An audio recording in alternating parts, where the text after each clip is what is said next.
રાજ્યના આરોગ્ય મંત્રી જામનગરની જીજી હોસ્પિટલની મુલાકાત લીધી હતી. મંત્રી સાથે જામનગર જિલ્લાના પ્રભારી મંત્રી સહિતના પદાધિકારીઓની ઉપસ્થિતિ રહી હતી. હાલ 1700 બેડની સુવિધા વધીને હવે 2200 બેડની થશે. સાથે આગામી સમયમાં કેન્સર હોસ્પિટલનું નિર્માણ અને યુરોલોજી વિભાગને પણ વિકસિત કરવાનું આયોજન. પ્રાથમિક તપાસના અહેવાલ પછી વીએસ હોસ્પિટલના તબીબ રાણાને ટર્મિનેટ અને 8 કરાર આધારિત તબીબોની બરતફ કરાયા હતા. જામનગરમાં ગુજરાત રાજ્યના આરોગ્ય અને પરિવાર કલ્યાણ તેમજ તબીબી શિક્ષણ મંત્રી ઋષિકેશ પટેલે જામનગરના ગુરુ ગોવિંદસિંઘ હોસ્પિટલની મુલાકાત લીધી હતી. તેઓએ જીજી હોસ્પિટલ ખાતેના ટ્રોમા વોર્ડમાં 200 બેડ હોસ્પિટલ તેમજ Shri MP Shah medical college 700 બેડની હોસ્પિટલની મુલાકાત લઈ આરોગ્ય વિષયક સુવિધા અંગે માહિતી મેળવી હતી. જરૂરી સૂચનો કર્યા હતા તેમજ હોસ્પિટલમાં સારવાર લઈ રહેલા દર્દીઓ સાથે મંત્રીએ સંવાદ કર્યો હતો. આ મુલાકાત દરમિયાન આરોગ્ય મંત્રી ઋષિકેશભાઈ પટેલે જણાવ્યું કે તેમણે ગુરુ ગોવિંદસિંઘ સરકારી હોસ્પિટલની મુલાકાત લઈને અહીં અપાતી આરોગ્ય સુવિધા અને સારવારની ગુણવત્તા અને ઇન્ફ્રાસ્ટ્રક્ચર તેમજ મેડિકલ તેમજ દવાનો જથ્થો, રાજ્ય અને ભારત સરકારના હેલ્થ પ્રોગ્રામ તેમજ આગામી સમયમાં પ્રગતિમાં આવનારા વિકાસના કામો અને પાયાની તમામ બાબતોની સમીક્ષા કરી તેમજ નાગરિકોની કોઈ ફરિયાદ હોય તો દૂર થાય અને હોસ્પિટલમાં કોઈ સુવિધાનો અભાવ કે ખૂટતી કડી હોય તો પુરાવા માટે સમગ્ર હેલ્થ ટીમ સાથે અહીં આવ્યા છીએ અને સૌરાષ્ટ્રની મોટા ભાગની હોસ્પિટલની રૂબરૂ મુલાકાત લેવામાં આવી છે. તે ઉપક્રમમાં હવે માત્ર મોરબી, સુરેન્દ્રનગર અને ભાવનગર જિલ્લાની સરકારી હોસ્પિટલની મુલાકાત લેવાની બાકી છે. જે કેસમી ગુજરાતી સાથે હર્ષલ ખંડેરિયા, જામનગર.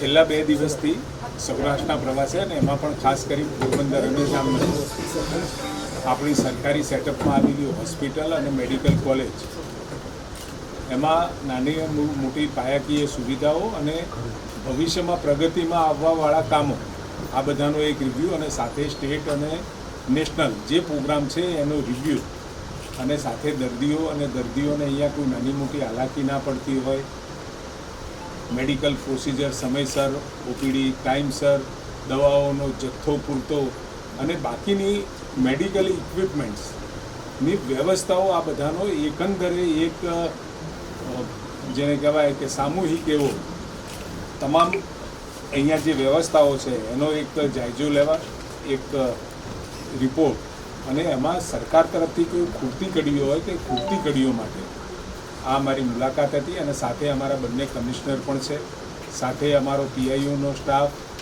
મેડિકલ એજ્યુકેશન, GMERSના પણ જે નિયામક છે એ બધા જ લોકો એક સાથે આ બંને હોસ્પિટલોમાં અને એમાં પણ જ્યારે પણ અમે મિટિંગ કરીશું એટલે નાના મોટા વિષયો સ્ટાફ તરફથી ધ્યાનમાં દોરવામાં આવે.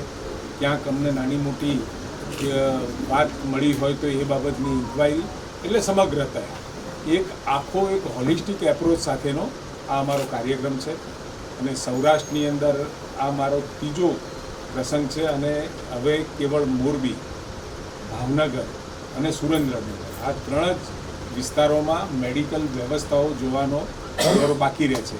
એટલે સૌરાષ્ટ્ર રિજનની અંદર મોટા ભાગનો જે કહેવાય કે આરોગ્ય વિષયક જે સેવાઓ સરકાર દ્વારા પબ્લિક આપી રહ્યા છીએ એમાં ઘણી બધી વ્યવસ્થાઓ આપણે ઇમ્પ્રૂવ પણ કરી છે અને આવતા સમયમાં હજુ પણ આપણે કરવા જઈ રહ્યા છીએ.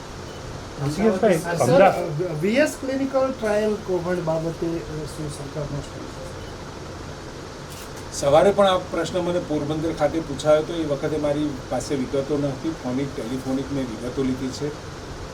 એમાં NMC અને DGCA દ્વારા આ પ્રકારના જે હોસ્પિટલો હોય, મોટી હોસ્પિટલો હોય એને ક્લિનિકલ ટ્રાયલની મંજૂરી મળતી હોય છે. ત્યાં પણ મળી હતી, પરંતુ જે ઓથોરિટી કહેવાય એ ઓથોરિટી દ્વારા જે કમિટી બનવી જોઈએ અને કમિટીના નિદર્શનમાં આખી પ્રક્રિયા થવી જોઈએ. એની જગ્યાએ આ લોકોએ ક્લિનિકલ ટ્રાયલ કર્યા પછી એ વખતે કોઈ રાણા કરી અને પ્રોફેસર હશે અથવા તો કોઈ ડૉક્ટર હશે એમના અગવાઈમાં, એમના આગેવાનીમાં ક્લિનિકલ રિસર્ચ અને એ ટોટલ દર્દીઓ ઉપર કર્યા. 38 જેટલી કંપનીઓ હતી અને કંપનીઓની દવાઓ અને એ આરોગ્ય વિષયક સેવાઓ માટે, રિસર્ચ માટે એ લોકોએ ઉપયોગ કર્યો હતો. પરંતુ એથિકલ કમિટી દ્વારા એક ચોક્કસ પ્રક્રિયાને અનુસરી અને એના પછી એ કરવાની હોય છે અને સાથે સાથે કરી શકતા હતા. પરંતુ એની અંદર જે મોટી બાબત અત્યારે 25-30% જેટલી તપાસ થઈ છે. 25-30% રકમ એ કદાચ ડૉક્ટરોમાં વેચાય અને બાકીની 50% એ ડૉક્ટરો જ નક્કી કરતા હોય પરંતુ એ પ્રકારની કોઈ પ્રક્રિયા થયા વગર જે પણ કોઈ આવક થઈ છે કંપનીઓ તરફથી એ તમામ ડૉક્ટરોએ પોતે પોતાના ખાતામાં જમા કરાવી છે. આટલો વિષય માલુમ પડ્યો છે અને એ તપાસના અંતે અત્યારે રાણાને પણ સસ્પેન્ડ કરી દીધા છે, ટર્મિનેટ કર્યા છે અને સાથે 8 જે કોન્ટ્રાક્ચ્યુઅલ ડૉક્ટર્સ હતા એ કોન્ટ્રાક્ચ્યુઅલ ડૉક્ટર્સને પણ તાત્કાલિક અસરથી ત્યાંથી બરતરફ કર્યા છે. હવે બાકી જેમ તપાસ થાય અને તપાસનો રિપોર્ટ મળેથી એ એક્શન લેવામાં આવશે. સર 5 વર્ષમાં કેટલા આ રીતના રિસર્ચ થયા છે અને એથિકલ કમિટીની જે છે ભલામણ છે તો કોઈ ethical હજુ committee- ફરિયાદ મળે છે, રિપોર્ટ આપ્યો છે ને રિપોર્ટના આધારે અને તજજ્ઞો કહેવાય એવા લોકોએ આ તપાસ કરી છે અને પ્રાથમિક અહેવાલ છે કે ભાઈ આમાં આ વિષયની અંદર આવું ક્યાંક આપણને ક્યાંક ક્ષતિઓ માલુમ પડે છે અને ક્યાંક ગેરરીતિ પણ માલુમ પડે છે. એ પ્રકારનો રિપોર્ટ આપ્યો છે. એના ઉપર ડિટેલ ઇન્વેસ્ટિગેશન પણ થશે. એના પછી સમગ્ર બાબતો આપણા ધ્યાનમાં આવશે. સર પહેલા પ્રાણીઓ ઉપર રિસર્ચ થવું જોઈએ પરંતુ એ થયું નથી અને સીધા અરે ભાઈ એ જ વિષય છે કે ડિટેલ તપાસ હજુ બાકી છે. પ્રાથમિક અહેવાલ આવ્યો છે ને પ્રાથમિક અહેવાલના અંતે તરત જ કોર્પોરેશને પગલાં પણ ભરી દીધેલા છે. સાહેબ, ખાસ કરીને મેડિકલ કોલેજમાં રેગિંગની ઘટના બનતી હોય છે, તેના માટે વારંવાર ફરિયાદ ઉઠતી, તેના માટે શું થશે? રેગિંગ માટે અને ખાસ કરી જ્યારે મા બાપનું પોતાનું સમગ્ર જીવન અને પોતાની આશાઓ પોતાના સંતાન પ્રત્યે અને ડૉક્ટર બનાવવાની ચાહના લગભગ લોકોમાં હોય છે અને ડૉક્ટર માટે એડમિશન મળે અને એડમિશન મળ્યા પછી ત્યાં ક્યાંક હેવી પ્રેશરના કારણે, હેવી એટલે કે એજ્યુકેશનલ, એના કારણે કેટલીક વખતે ડૉક્ટરો છોકરાઓ જે ભણતા હોય છે એમના ઉપર પ્રેશર પણ આવતું હોય છે, માનસિક રીતે એ પણ થતા હોય છે. અને સાથે રેગિંગવાળી જે ઘટનાઓ તમે કહી, રેગિંગ કમિટી પણ હોય છે અને કોલેજો દ્વારા આપણે વારંવાર એ લોકોને, વિદ્યાર્થીઓને સામૂહિક ભેગા કરી એક મેન્ટલ ફિટનેસ માટે અને સાથે આ પ્રકારની ઘટનાઓ ના બને એના માટેનો સતત પ્રયત્ન કરતા આવીએ છીએ. છતાંય ક્યાંક છૂટક મૂટક ઘટનાઓ બની જાય છે ને એના માટે જે પણ કોઈ જરૂરી કડક પગલાં લેવા પડે એ લઈએ છીએ. આ કોલેજ આપણે જે હોસ્પિટલની ઓપીડી છે એ રિનોવેશનના કારણે કોલેજના પાર્કિંગમાં શિફ્ટ થાય છે, એના વિશે તમારે શું કહેવું છે? એ નિર્ણય કેટલો? પાર્કિંગમાં જ્યાં પણ તમે ઓપીડીની વાત કરો છો, ઓપીડી થઈ છે એ ઓપીડી ખુલ્લામાં તો થતી નથી. ટેબલને ખુરશી નાખીને પ્રોપર વ્યવસ્થા કરી થાય. પાર્કિંગની જગ્યા પણ વ્યવસ્થિત છે. જ્યારે પણ કોઈ નવા ફેઝની અંદર નવા બાંધકામ, નવા કન્સ્ટ્રક્શન કરવા માટે થોડુંક આ ટ્રાન્સફોર્મેશન પીરિયડ કહેવાય.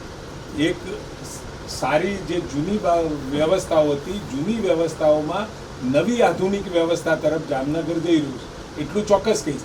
એ દરમિયાન જે પણ કોઈ ઓપીડી ત્યાં થઈ રહી છે, પ્રીફેબ સ્ટ્રક્ચર પણ આપણે ત્યાં બનાવીશું અને ઓપીડી ત્યાંથી ચાલશે. એ દરમિયાન નવી વ્યવસ્થાઓ ઊભી થતાં બધી શિફ્ટ થશે. અને તમારી જાણ સારું, લગભગ 1700 જેવા બેડ અહીંયા જામનગરમાં છે. એ બેડમાંથી વધી અને લગભગ 2200 જેવા બેડ અહીંયા થવાના છે. અને સાથે સુપર સ્પેશિયાલિટીની સાથે કેન્સરનું તો આપણે ચાલી રહ્યું છે અને કદાચ આવતા સમયની અંદર વધુ વ્યવસ્થાઓ. અને જામનગર માટે તો ખૂબ સરસ વિષય છે. ન્યુરોલોજીના ડૉક્ટર્સ